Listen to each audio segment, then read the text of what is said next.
Jaya Radha Madhava Kunja Bihari.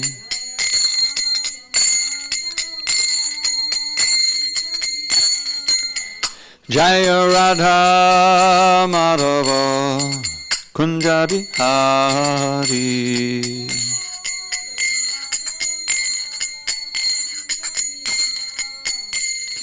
Gopi Jana Vallabha Girivardhari.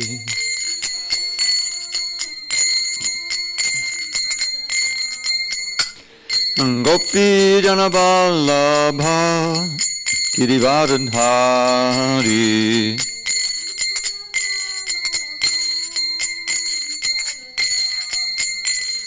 Yashodanandana Brajajana Ranjana.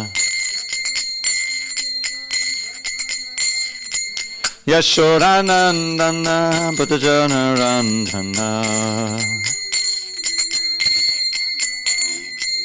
Yamuna Tira Vanachari. Yamuna Tira Vanachari. Jaya Radha Madhava Kunja Bihari.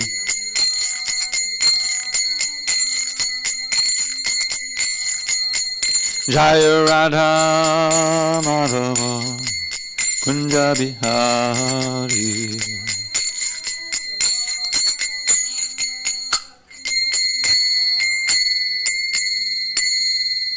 Jai Mr. Pad Paramahansa Pradika Acharya Astotar to the Shishima. His Divine Grace Srila A.C. Bhaktivedanta Swami Prabhupada Ki Jai. ISKCON BBT Founder Acharya Srila Prabhupada Ki Jai. Jai Om Vishnupad Paramahansa Pradika Acharya Astotar to the Shishima. His Divine Grace Srila Bhakti Siddhanta Saraswati Thakur Ki Jai. Ananta Koti Vaishnavinda Ki Jai. Namacharya Srila Haridas Thakur Ki Jai. Srimad Bhagavad Gita Ki Jai. Samaveda Bhaktivinoda Ki Jai. All glories to the assembled devotees. All glories to the assembled devotees. All glories to the assembled devotees. All glories to Shri Guru and Gauranga. Okay. I hope Suresh will be joining us.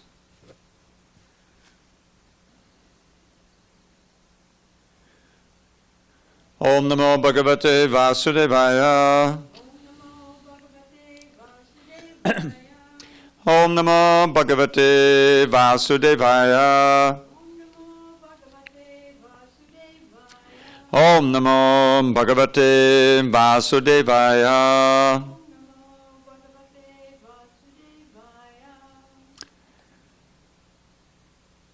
On his 27th day of January 2020 in SanDiego, we're reading from Srimad Bhagavad Gita as it is, translation and commentary by His Divine Grace A.C. Bhaktivedanta Swami Prabhupada. And we are in text 20 of chapter 9 entitled The Most Confidential Knowledge. This text is at the bottom of page 400. Trividya mam somapa putta papa.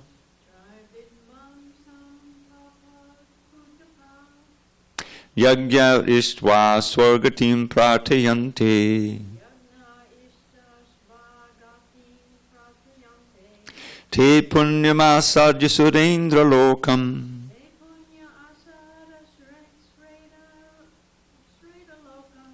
Ashnanti divyan divideva bhogan. Trividya mam somapa putta papa. Since it's only you and me, let's do it one word at a time. Trividya somapa putta papa. Putta papa. Okay. Yagya ishtva swarga. Go ahead. Because we have some new people now. Yagya ishtva Swargatim Yagyaristva swargatim prartayanti. Yeah, on this side. That's the ladies. This. Go ahead. Te punyam. Te punyam asara sundendo lokam. Page 400.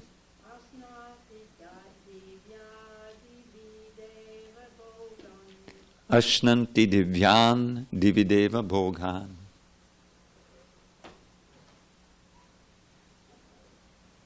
Guy, page 400. You want to try to chant? Try vidya. Text 20.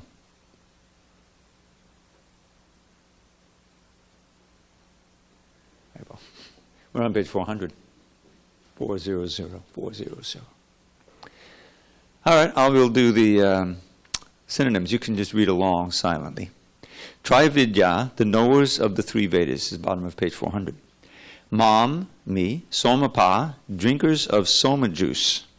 Puta, purified, papaha, of sins, yagyai, with sacrifices. Ishtva, worshipping, swa, gatim, passage to heaven. Pratayante, pray for, te, they, punyam, pious, asadya, attaining, sura indra, of Indra, lokam, the world. Ashnanti, enjoy, divyan, celestial, divi, in heaven, deva bhogan, the pleasures of the gods.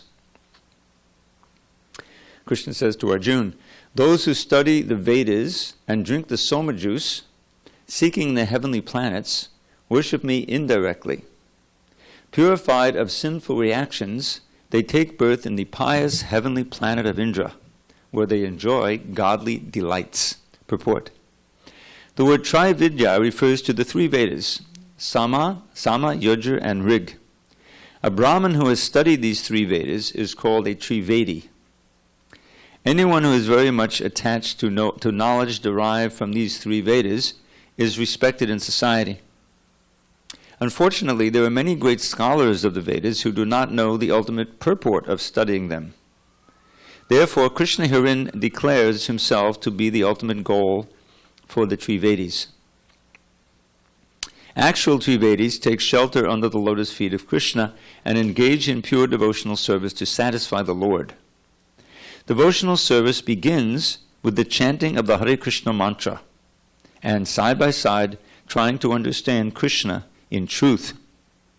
Unfortunately, those who are simply official students of the Vedas become more interested in offering sacrifices to the different demigods like Indra and Chandra.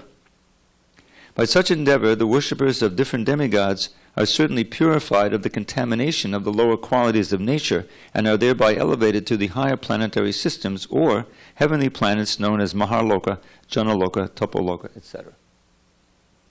You can sit? You want to sit? Whatever you want. Oh, you got the glasses. Okay.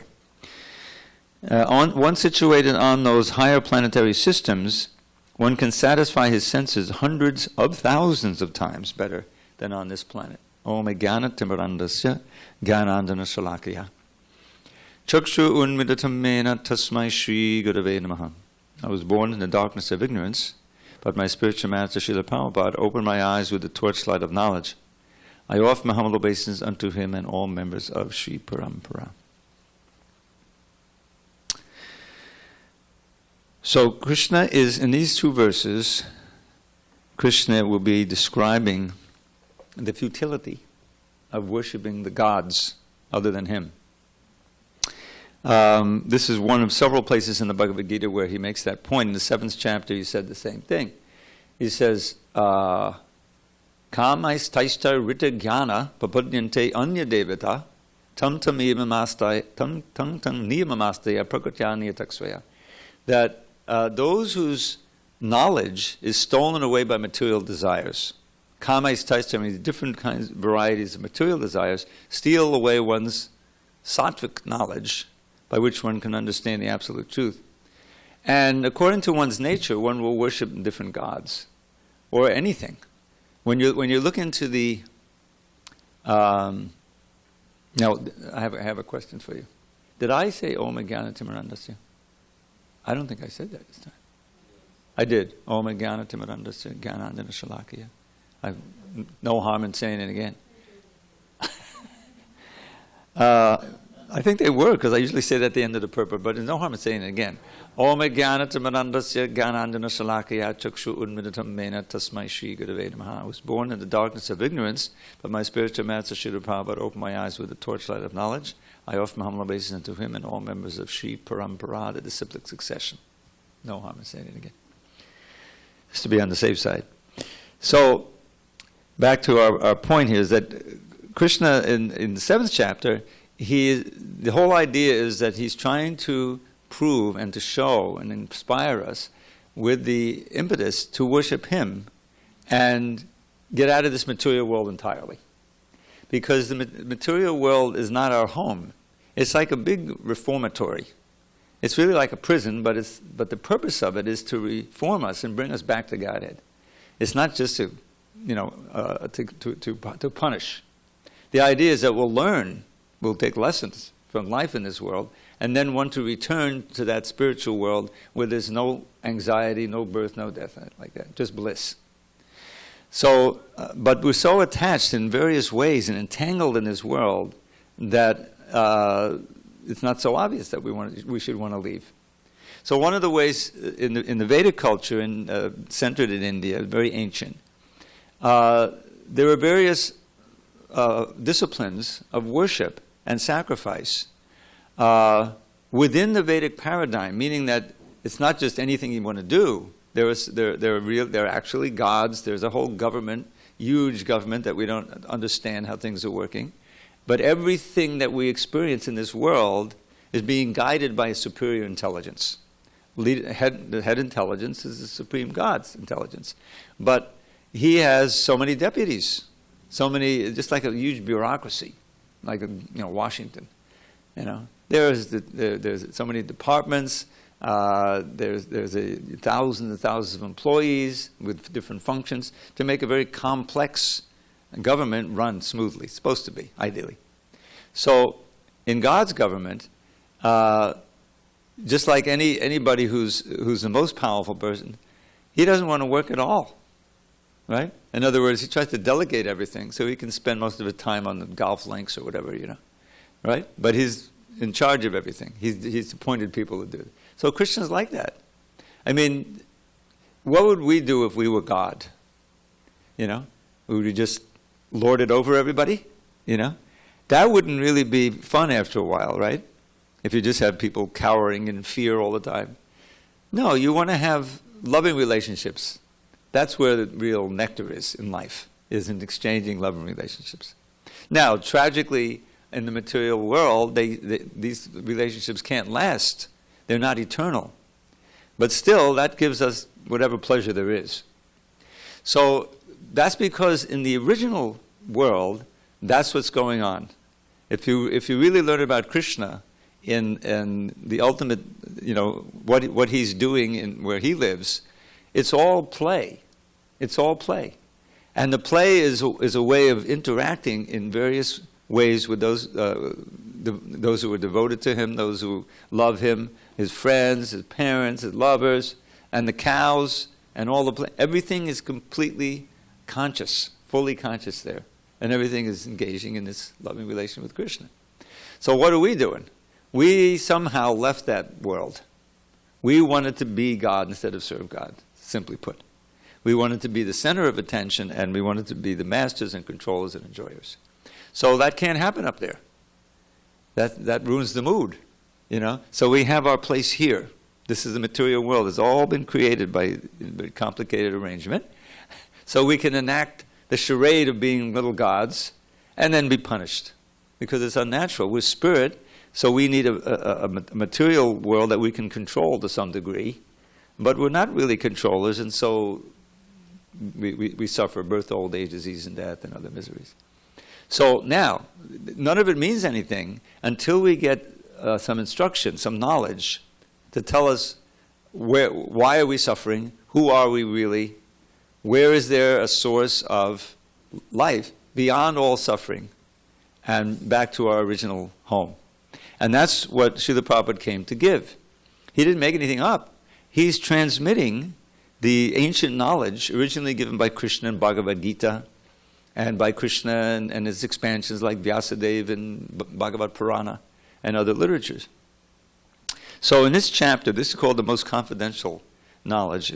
And Krishna is laying it out very, very distinctly, very clearly, the benefits of engaging in pure devotional service to him. From the beginning, he says, this is the most confidential, Raja Vidya, the king of all knowledge, what I'm about to teach you. Basically, the science of devotional service of bhakti. Raja Guhyam, it's very confidential, secret, meaning that it's not a secret. We've distributed, I don't know, upwards of 500 million of these Bhagavad Gitas, over the last 50 years, all over the way, in all kinds of languages. So it's not that kind of secret.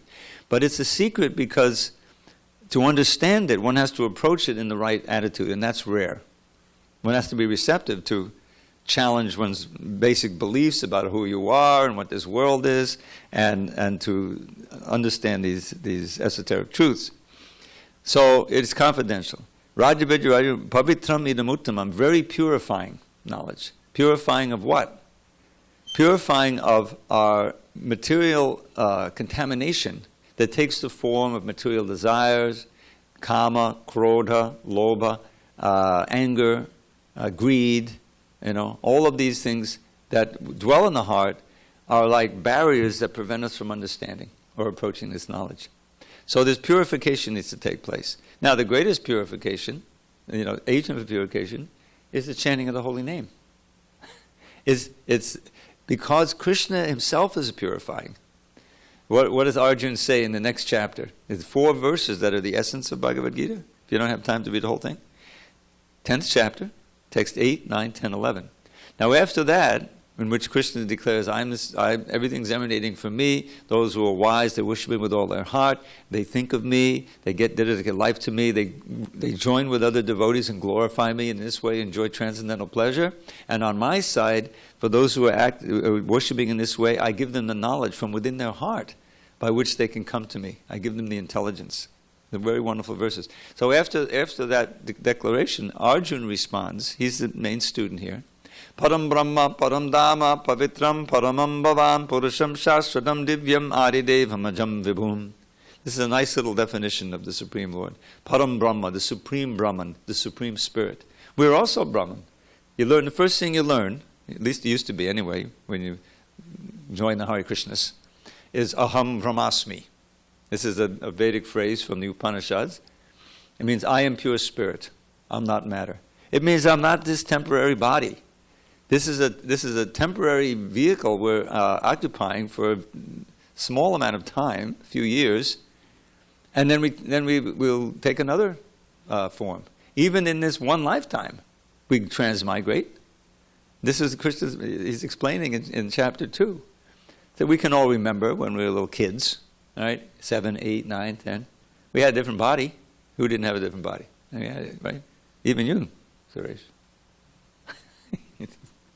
And so then we grew, right? So then after a while, you have a different body.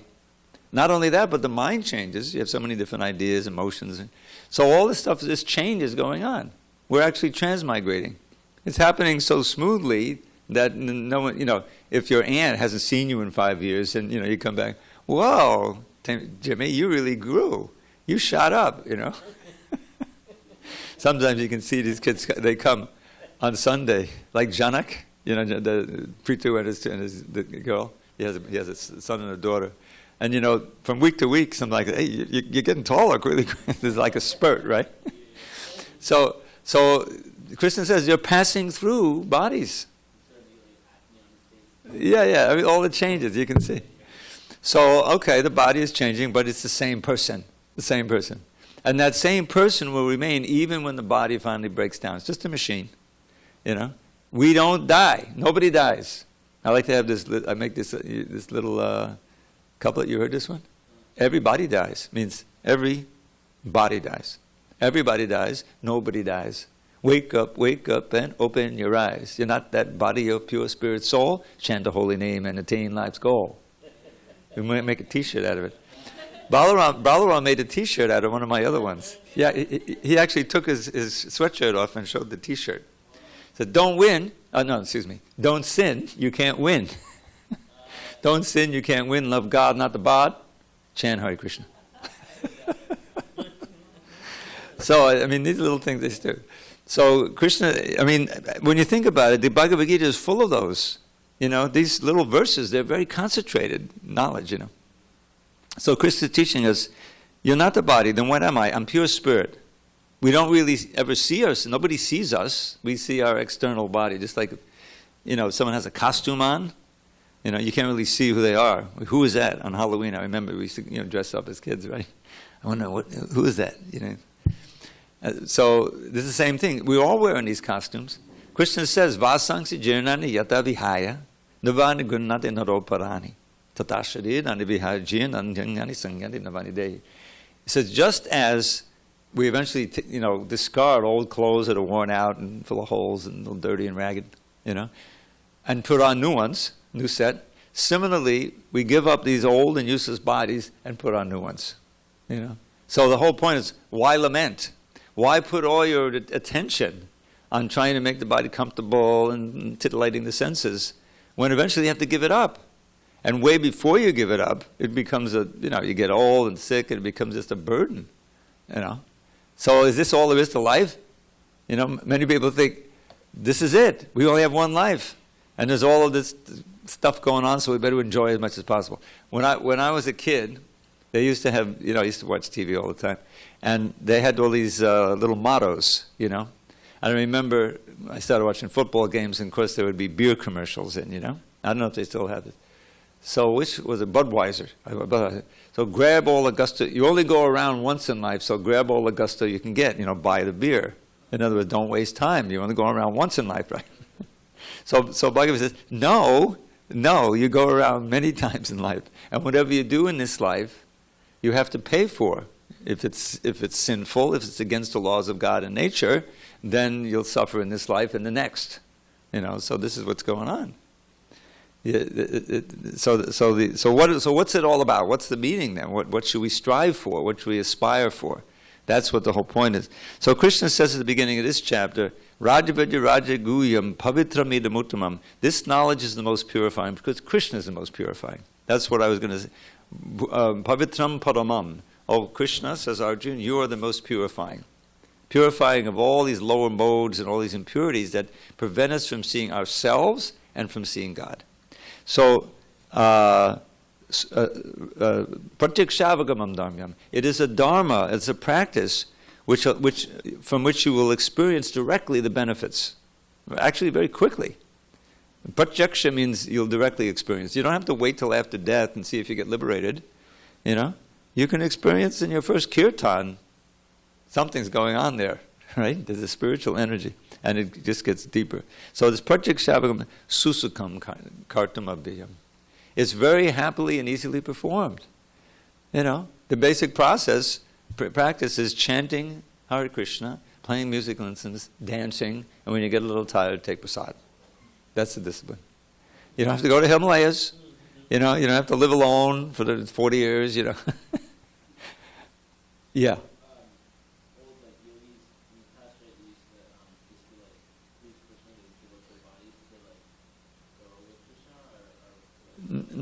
No.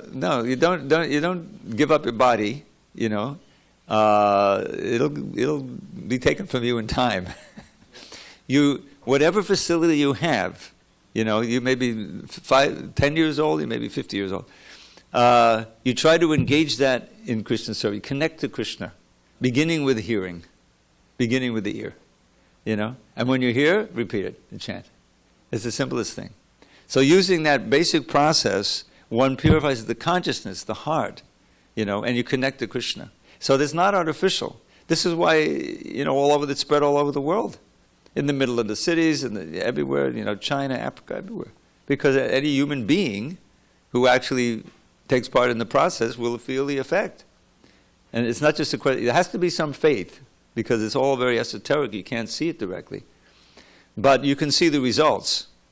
In other words, when I walked into the temple, back in 73, early 73, I was blown away by the people, the devotees there. Here are my contemporaries. I could have known, people I could have known in high school or college, But they had a peace and a happiness and a joy that I couldn't find outside. And I could sense they weren't out to exploit me. They weren't trying to sell me this, sell me that, They just wanted to give me something. Mostly they wanted to give me prasadam. One fellow I would come and visit, come on down to they had the prasadam hall in the basement underneath the temple room. The basement had been made into a nice area, So he said, okay, prasadam. So I would go down and he would give me rice and dal or something, and he would tell me about Krishna. So I'm pleasantly tasting this wonderful prasadam and getting the ears. And of course then there was the book. And the main book, this is a great book, and it's not so much read so much, The Teachings of Lord Chaitanya. It's a small book, probably one of Prabhupada's first books that he wrote in America. And it's the essence of Lord Chaitanya's teachings from the Chaitanya Charitamrita. Now the whole Chaitanya Charitamrita is available now, so the TLC we call it is less prominent because you can get, but I'm telling you, that book is so wonderful. It gives you the essence of the teachings of Lord Chaitanya to different of his devotees, Rupa Goswami and Sanatan Goswami. Most of the teachings are Sanatan. But then some other devotees who we met, and each devotee gets this special set of teachings. He emphasizes different things to different devotees. So when I read, I had read some of the other books. Krishna book was a little too much for me. Krishna book was all the Leela. I wasn't ready for all the Leela yet, because I was coming from a philosophical basis in yoga and meditation, and I don't know about that. But then when I read the TLC with all the philosophy and all that really attracted me. And I started, serious chanting, So, yeah, your mind is fed, your body is fed, and your soul, because you immediately get from the chanting, So that's why it's a susukam. Susukam is very happily performed, So then, but then he says the very next verse, Ashradhana Purusha. If you don't have faith in this practice and you just, don't try it at least, then you have to return to the round of birth and death. So this is a serious business. But the wonderful thing is that from day one, it's actually joyfully performed. And it's feasible for us to do, even from any state. It just requires faith and some determination and seriousness, and you can advance. So here, back to our verses that we were studying. This and the next verse, which we'll also read in a few minutes. Krishna is describing the Trividya. Now, Trividya, as I said, the knowers of three Vedas, three of the Vedas, and Prabhupada mentions them, Sama, Yajur, and Rig. So the Vedas are vast and they have different things, but what he's saying is the parts of these Vedas that deal with performing sacrifices for material elevation. There's a whole body of it. It's called the Karma Kanda section.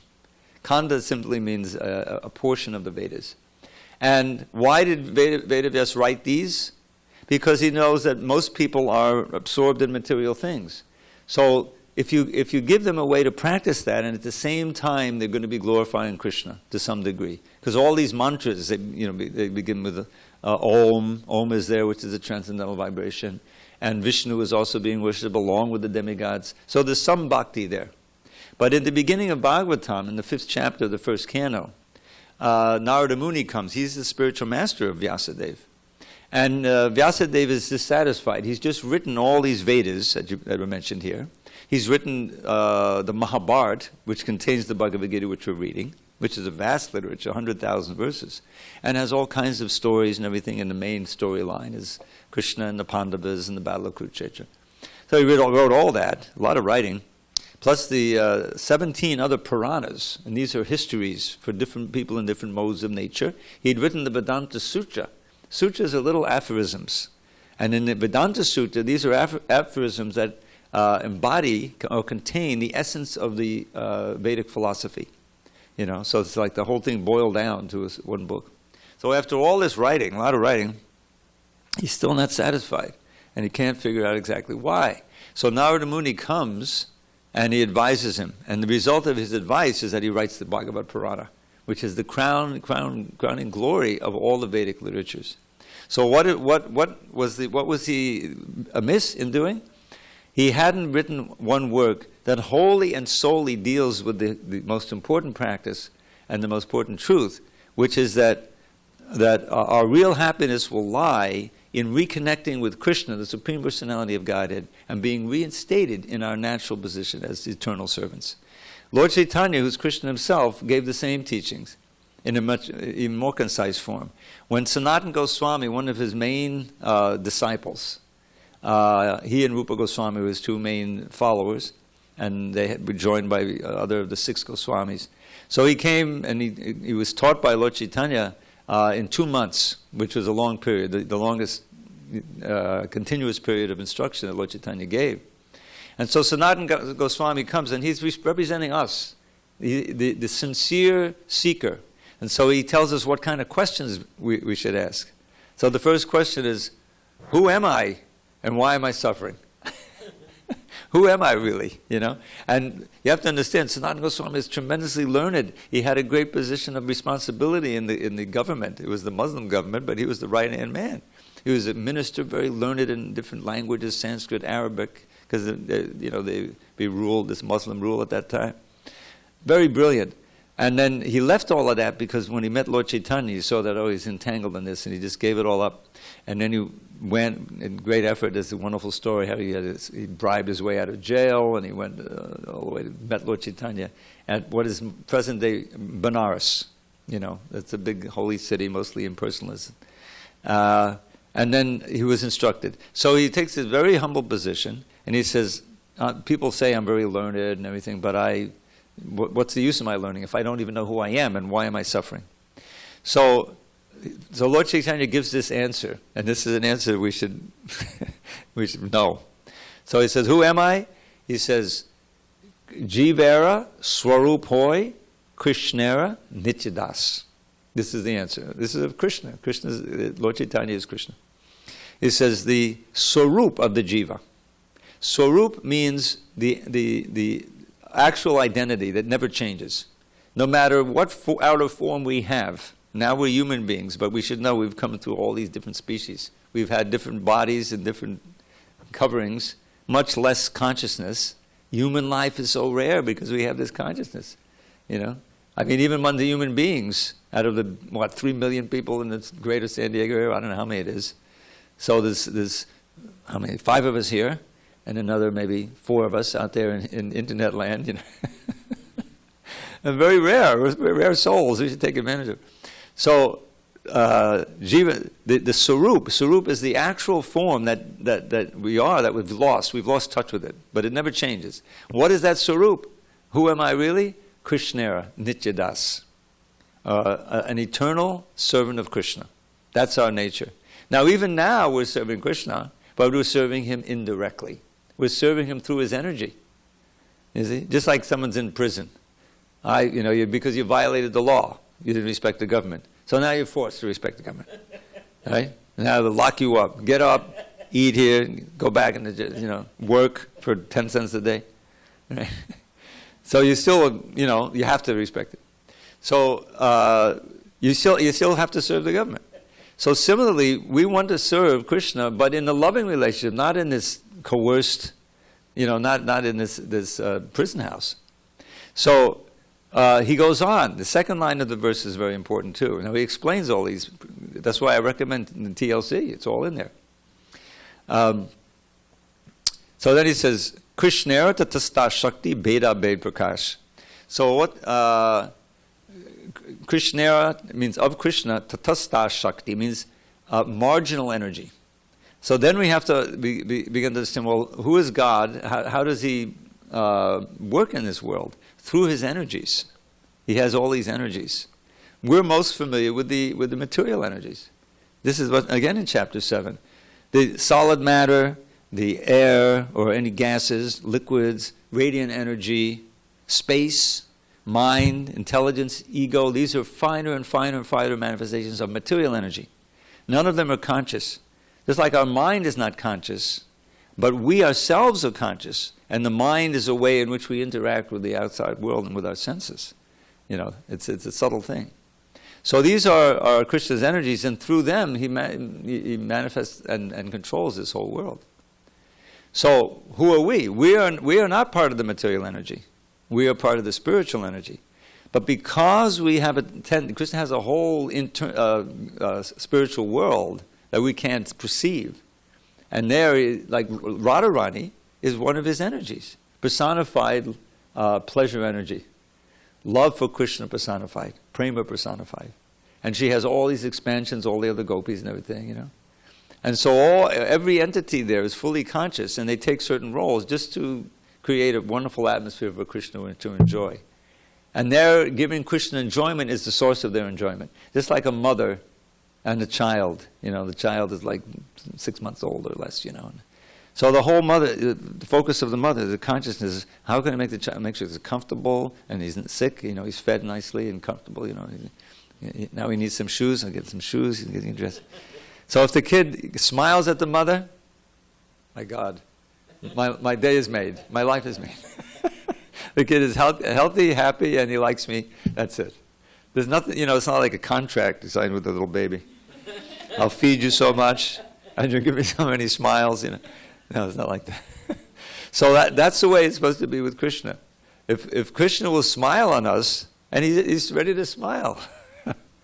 I should show you some of these pictures I have on my iPad. We're coming up on Nityananda's appearance day. You know, Nityananda is like mercy personified. He's the one who insisted to Lord Chaitanya that these Jagai and Madai, who were like really nasty, they were born Brahmins, but they turned into like dacoits and drunkards and everything, you know, in Navadvip 500 years ago. So they had, Lord Nityananda went and specifically approached them and said, please chant Hare Krishna.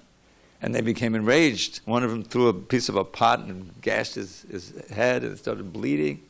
He says, I don't mind, please chant Hare Krishna.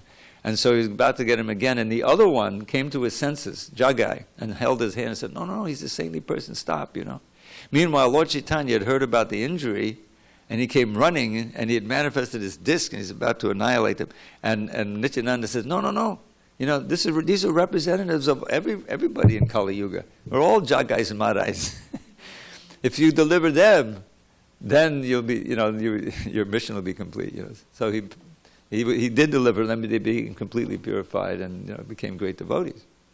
So the point is that all of us are by nature servants of Krishna, but we've forgotten. And so now this tatastha position means we can go either way.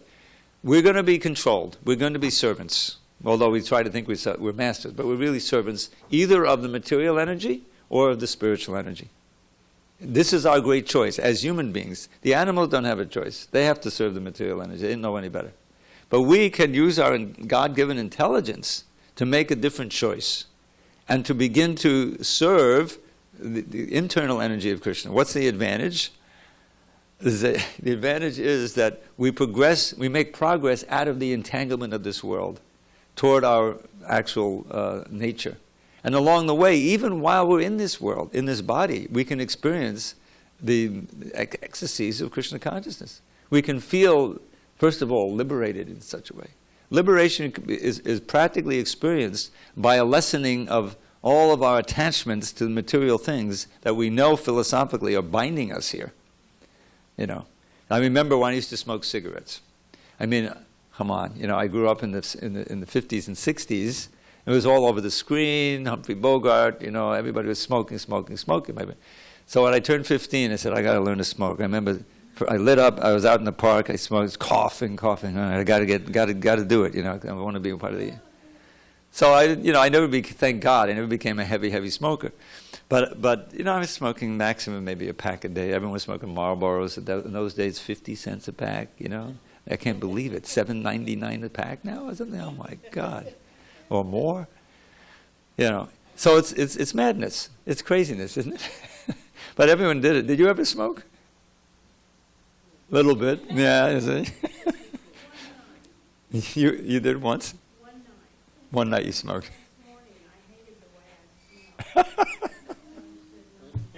This is intelligence. She's further along. For like 8 years, was it 8 years? Maybe 7 or 8 years I smoked. And, you know, it's like, to this day, it's hard for me to understand why at this age, at this point, when you're destroying yourself. But I live in an apartment building, and whoever's renting this one apartment downstairs, they don't want the smoking to go on, but they have guests come in, so they have to walk outside and smoke the cigarette, and you can smell it everywhere, And so, why am I bringing it up? This is something you get entangled with, and then you need it. It's you may know it's not good for me, but all right, I'm going to quit someday. I will. And everything is like that. All the attachments we have, the material attachments that have nothing to do with Krishna, just Krishna's energy, that's what keeps us coming back again and again. So how can we get rid of them? You can't just repress the senses. It doesn't work that way. You need to engage them in Krishna's service.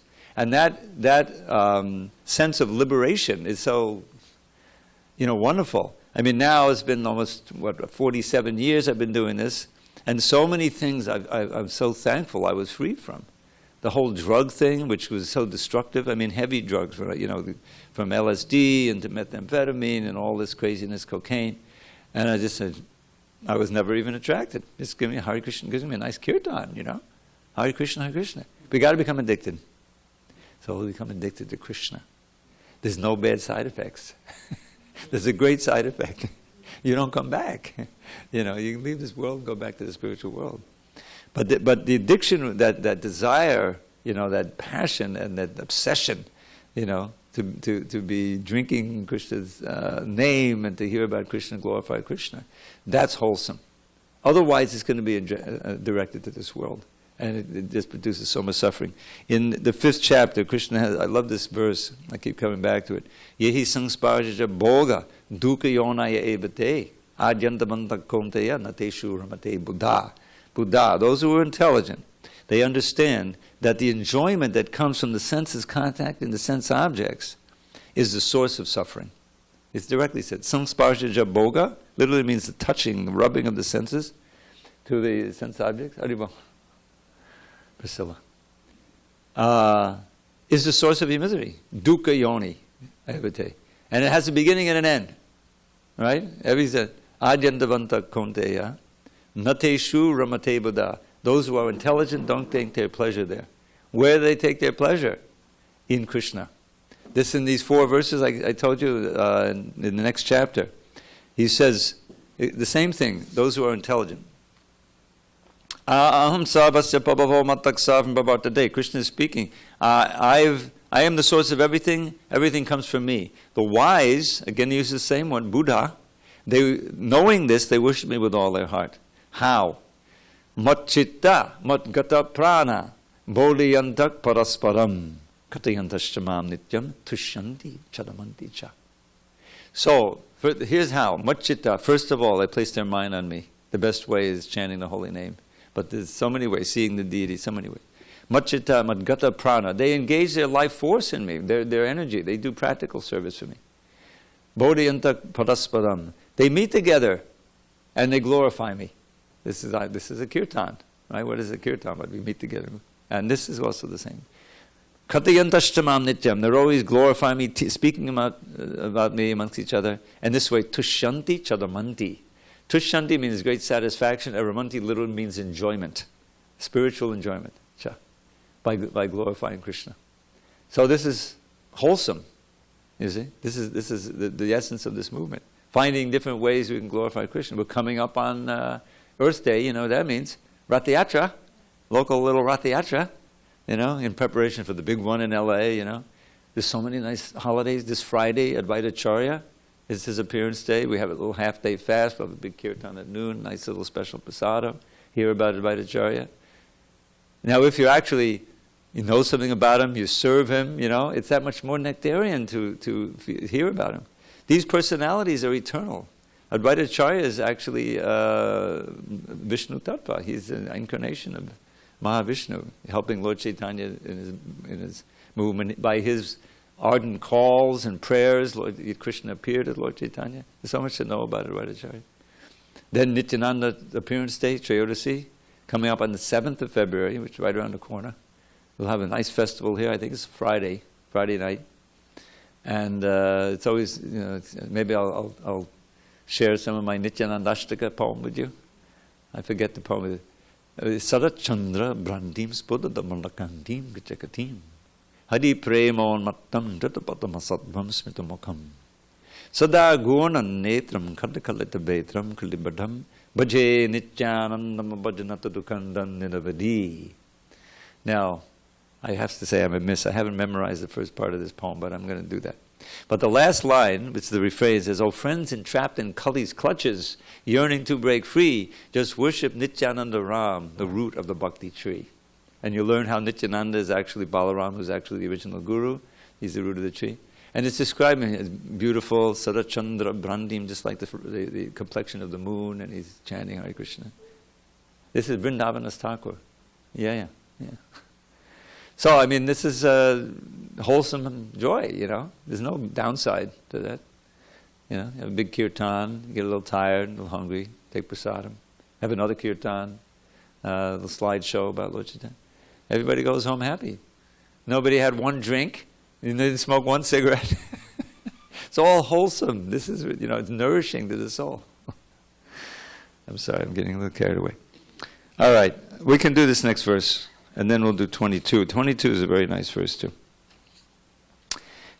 Text 21, page 401.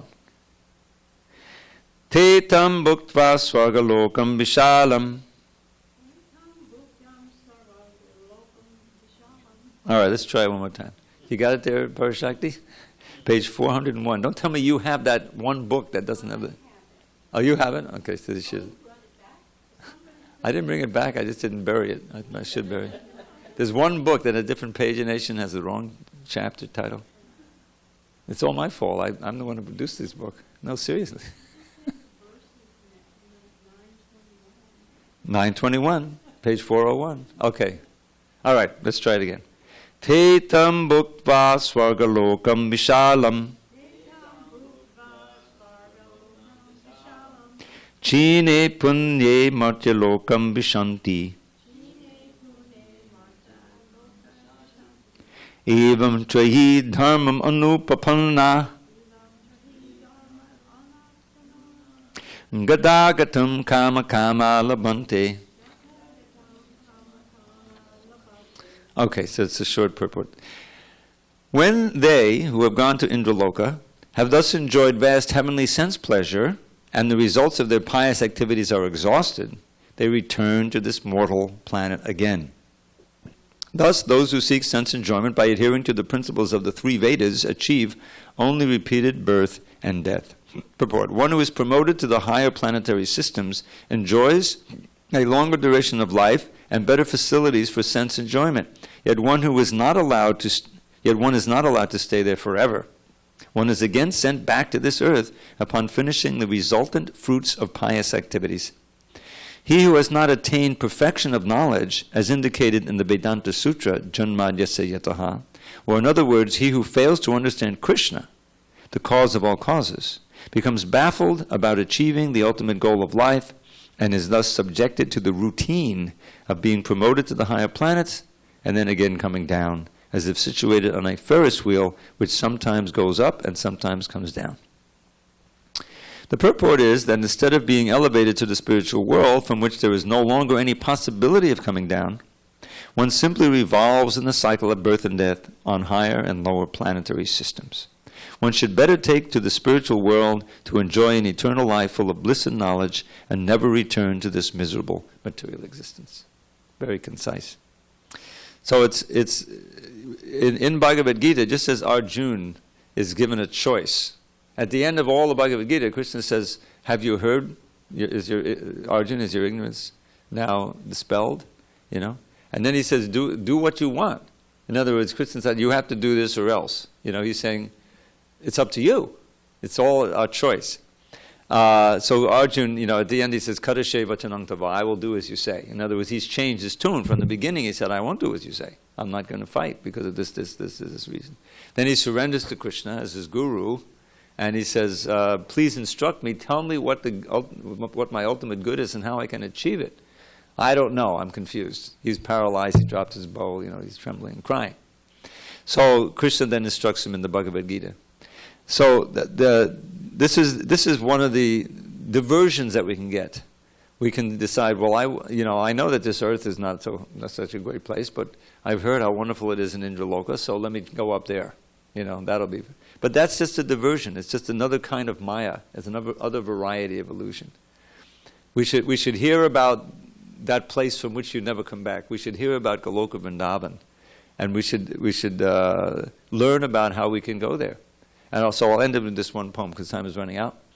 And this is describing Krishna in the spiritual world. He's sitting there in Vrindavan, and he's got a little deer in front of him, and there's a cow, and there's a little dove on his hand, and it's a very idyllic scene.